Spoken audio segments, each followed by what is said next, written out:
If you dare challenge the progressivist to reason with you from Scripture and challenge them to think these things through, oh my goodness.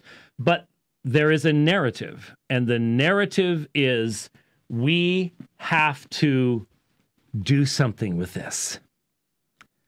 And if they were really honest, what they would say is this is outdated. It's outmoded. There is no way to come up with a 2.0, let alone a 10.0 or a 19.0 or whatever else.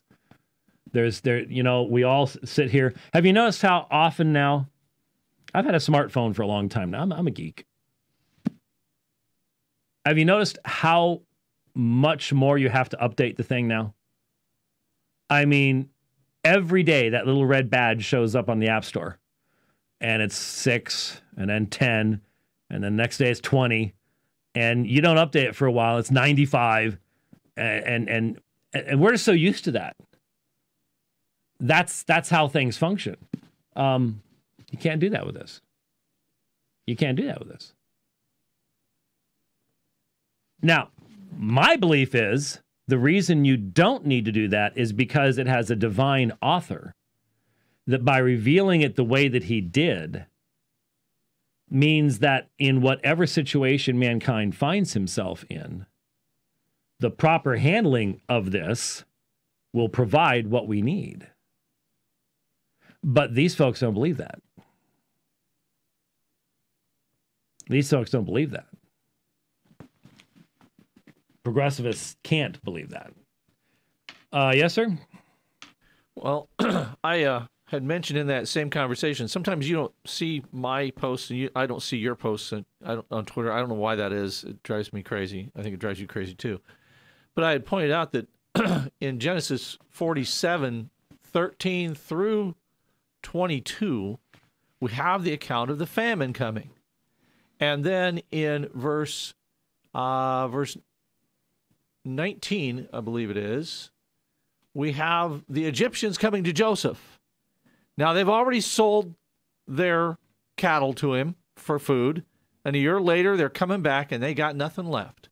And they basically said, well, listen, verse 18, and when that year was ended, they came to him the following year and said to him, we will not hide from my Lord that our money is all spent.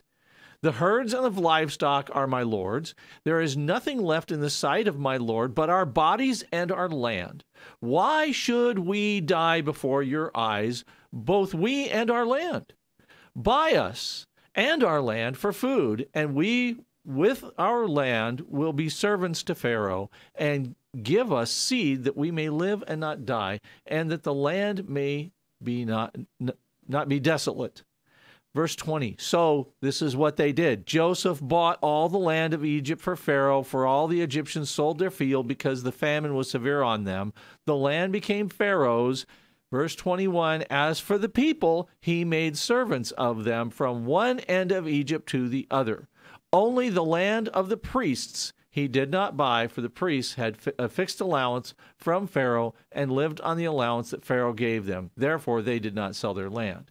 So you have a picture right here where the Egyptians come to Joseph. That terrible Joseph. Oh. And they have it in their view. You know what? It's better that we not starve to death. And it's their idea. Not his. It's their idea. Buy us, buy our land, and we will be your servants.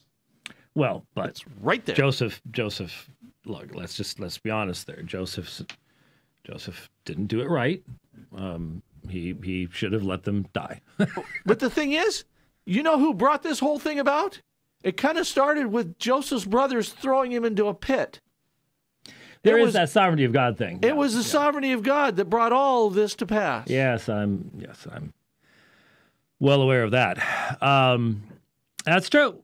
But look, it's 2020, and reading the text in such a way that you're understanding its history and its context and things like that. Not allowed to do that. Doesn't fit the narrative. Doesn't fit the narrative.